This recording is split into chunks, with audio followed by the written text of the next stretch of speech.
దివ్యవాణి TV ప్రేక్షకులందరికీ శుభోదయం. యేసుక్రీస్తు పరిశుద్ధ నామంలో ప్రియులారా, మీ అందరికీ స్వాగతం, సుస్వాగతం.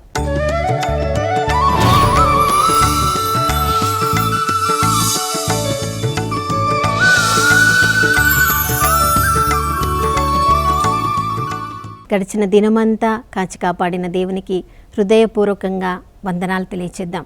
ప్రియులారా, నిన్నటి దినాన మనం ఊహించిన దానికంటే, కోరుకున్న దానికంటే ఎక్కువగా మనలో జీవించి మన ద్వారా ఎంతోమందికి సహాయపడిన ప్రభువు, మన ప్రతి అవసరాన్ని తీర్చిన ప్రభువు ఈ ఉదయకాలంలో మనకు తోడుగా ఉన్నారు.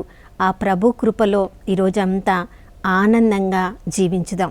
మన ప్రతిరోజు జీవితంలో ప్రియులారా, ఎన్నెన్నో కార్యాలు చేయడానికి మనం ప్రయాసపడుతున్నప్పుడు కొన్ని కార్యాలను చాలా సునాయాసంగా మనం చేయగలము. కొన్నిసార్లు ఎన్నో పరీక్షలను కూడా ఎదుర్కోవలసి ఉంటుంది. అందరి జీవితంలో సర్వసాధారణంగా జరిగేది ఇదే. కానీ కొంతమంది మాత్రము తాము ఆరంభించిన దానిని అంతము వరకు చేసి ముగించే వరకు ఎన్ని శ్రమలు వచ్చినా, ఎన్ని పరీక్షలు ఎదుర్కోవలసి వచ్చినా వాళ్ళు పట్టిందే వదిలిపెట్టకుండా అంతము వరకు విజయాన్ని పొందే వరకు అన్ని పరిస్థితులను ఎదుర్కోవడానికి వాళ్ళు సిద్ధంగా ఉంటారు. కాబట్టి ప్రియులారా, ఆ పరిస్థితులలో ఆ విజయము వారిని వరిస్తుంది. కానీ కొంతమంది మాత్రము ఏదైనా పని చేస్తున్నప్పుడు 1-2 శ్రమలు ఎదురు కాగానే ఇది నా పిలుపు కాదేమో, ఇది నా నేర్పరితనము కాదేమో, దేవుని చిత్తము ఇది కాదేమో, ఇది కాకుండా దేవుడు నాకేదన్నా వేరేది నా కొరకు సిద్ధం చేసి పెట్టాడేమో అని మనం సమయాన్ని వృధా చేస్తూ ఉంటాము. కానీ అలాంటి పరిస్థితులలో ఏ పనిని తలపెట్టినా ఆ ఎదుర్కొనే పరీక్షలను చూసి ఏ పనిని కూడా మనము చివరి వరకు కొనసాగించలేము. కానీ ప్రియులారా, ఆ పరీక్షలను చూసి భయపడితే ఇక ఎందులో మనము విజయాన్ని పొందగలము? అందుకని యాకోబు రాసిన లేఖ 1వ అధ్యాయము 12వ వచనంలో, శోధనకి గురి అయినను విశ్వాసము కోల్పోని వ్యక్తి ధన్యుడు అని చెప్పబడుతుంది. పరీక్షలను ఎదుర్కొనినప్పుడు సహనంతో, ఓర్పుతో మనం ఆ పరీక్షలను ఎదుర్కోవడం ద్వారా మాత్రమే అలాంటి వారికి దేవుడు జీవ కిరీటాన్ని ప్రసాదిస్తాడు. ఎవరెవరైతే పరీక్షలన్నిటిలో కూడా నిరాశ పడకుండా దేవుడు నాకు తోడుగా ఉన్నాడు అని ఆ పరీక్షలను ఎదుర్కొంటూ కూడా విశ్వాసంతో ముందుకు సాగిపోతారో, దేవుడు ఏర్పరిచిన, దేవుడు వాగ్దానం చేసిన బహుమానాన్ని వారు మాత్రమే సొంతం చేసుకోగలరని దేవుడు మనకు యాకోబు భక్తుని ద్వారా వాగ్దానం ఇస్తున్నాడు. ప్రియులారా, దేవుడు మనందరి కొరకు కూడా బహుమానం సిద్ధం చేసి పెట్టారు. అందరి కొరకు సిద్ధపరిచిన ఆ బహుమానాన్ని ఎందుకు కొంతమంది దాన్ని చేజిక్కించుకోగలుగుతున్నారు? మరికొంతమంది సంగతి ఏంటంటే, పరీక్షలను ఎదుర్కోవడానికి నీవు సిద్ధంగా ఉన్నావా? అయితే బహుమానము తప్పకుండా నీ దగ్గరికి చేరుతుంది. అవును ప్రియులారా, మరి ఆ పరీక్షలను ఎదుర్కోవడానికి మనల్ని మనము సిద్ధపరచుకోవాలి. ప్రతిరోజు ప్రార్థనలో దేవునితో సమయాన్ని గడపడం ద్వారా, ఆ రోజు అంతటిని దేవుడికి సమర్పించడం ద్వారా, మన ప్రతి పరిస్థితిలోనికి స్తుతి ఆరాధన ద్వారా దేవుని అందులోనికి ఆహ్వానించడం ద్వారా దేవుని శక్తితో మనం నింపబడతాము. మనం సంఘంగా కూర్చొని ప్రార్థన చేస్తున్నప్పుడు ఇతరులు దేవుని శక్తి ద్వారా ఎలా ఆ పరీక్షలను ఎదుర్కొన్నారో, విజయం పొందారో ఆ సాక్ష్యాలను మనం విన్నప్పుడు మనకి కూడా నమ్మకము, మన విశ్వాసము కూడా పెంపొందుతుంది. అంతేకాదు, మన సాక్ష్యాన్ని, ఇతరుల సాక్ష్యాన్ని అన్యులందరికీ పంచుకోవడం ద్వారా ఎంతోమందిని రక్షణ మార్గంలోనికి మనం తీసుకుని వచ్చిన వాళ్ళము. అవును ప్రియులారా, ఒక సైనికుడు తను ఇలా ప్రార్థన రాసుకోవడము ఒక పుస్తకంలో నేను చదివాను. ప్రభా, నాకు చాలా బలమునివ్వు, ఆ బలమునంతటిని ఉపయోగించుకొని నేను గొప్ప కార్యాలు చేస్తాను అని దేవుణ్ణి అడిగినప్పుడు దేవుడు నన్ను బలహీనుణ్ణి చేశాడు.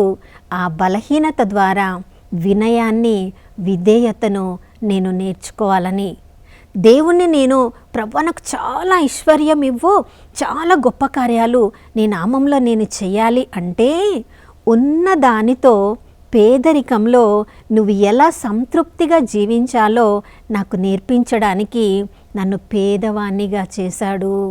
ప్రభా నాకు చాలా జ్ఞానం ఇవ్వు, చాలా తెలివినివ్వు, అప్పుడు నేను పేరు ప్రతిష్టలు పొందుతాను, నా వల్ల నీకు గొప్ప పేరు వస్తుంది అంటే నన్ను బలహీనునిగా చేసి ఉన్న జ్ఞానంతో ఉన్న తెలివితో ఎలా దేవుడికి నేను నమ్మకమైన వానిగా జీవించడానికి నాలో ఎక్కువ జ్ఞానం కాకుండా ఉన్నదాన్ని నేను ఎలా ఉపయోగించుకుంటున్నానో దేవుడు నన్ను పరీక్షించడానికి మొదలుపెట్టాడు అని అతడు రాసుకోవడం నేను చూశాను. అవును ప్రియులారా, నిజంగా మనం కూడా చేసే ప్రార్థన అలానే ఉంటుంది కదా.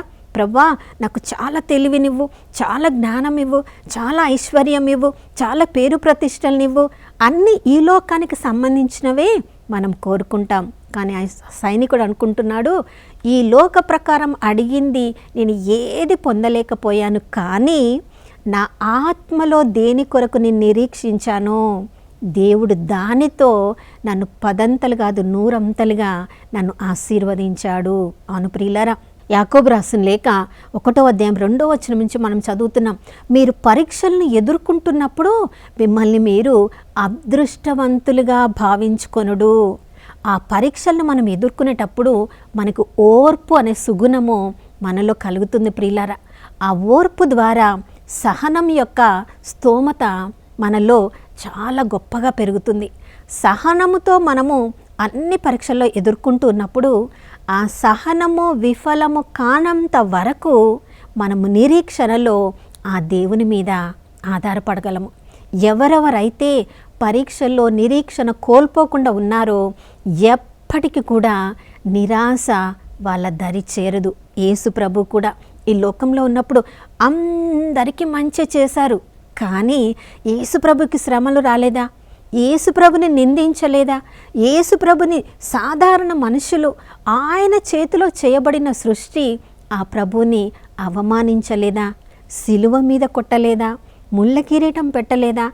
ఇన్ని పరీక్షలు ఎదుర్కొన్నప్పటికీ కూడా తన ఏమేమి సాధించాలో దాని మీద గురిని తిప్పకుండా తండ్రి చిత్తము చేయడానికే నేను ఈ లోకంలోనికి వచ్చాను, నేను వీరందరిని సర్వ మానవాళిని ప్రేమిస్తున్నాను కాబట్టి వీరందరి పాప ప్రక్షాళనకై ఎన్ని శ్రమలు పడ్డానికైనా ఎన్ని పరీక్షలు ఎదుర్కోవడానికైనా నేను సిద్ధపడ్డాను అని పట్టుదలలో ఉన్నాడు. కాబట్టే ప్రియులారా, యేసు ప్రభువు గమ్యం వరకు చేరగలిగాడు.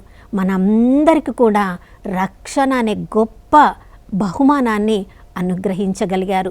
ఆ యేసు ప్రభు నామంలో ఈరోజు మనందరినీ కూడా పాపులమైన మనము పాపపు స్థితిలో పరీక్షలను ఎదుర్కొంటున్నప్పుడు మనమందరము బాధలలో వేదనలో ఉన్నప్పుడు మత్తయి సువార్త 9వ అధ్యాయం 36వ వచనములో ప్రజలందరూ కూడా కాపరి లేని గొర్రెల వలె బాధలతో మ్రగ్గుతూ ఉన్నప్పుడు ఆ కరుణామైన హృదయము బ్రద్దలైపోయిందంట, కరుణతో జాలితో నింపబడిపోయిందంట. అందుకనే ప్రియులారా, మనందరినీ కూడా ఎలాంటి పరిస్థితిలో ఉన్నా, ఎన్ని శ్రమల్లో ఎన్ని పరీక్షల్లో ఉన్నా ఆ ప్రభు దగ్గరికి మనం వెళ్ళినప్పుడు ఆ ప్రభు కృప మనల్ని ఆదుకుంటుంది. కొరింథీయులకు రాసిన లేఖల్లో 1వ అధ్యాయం 3వ వచనంలో 2వ లేఖలో మనం చదువుతున్నాం, ఆ పరలోకపు తండ్రి మనల్ని ఆదరించే ఆదరణకర్తగా ఉన్నారు.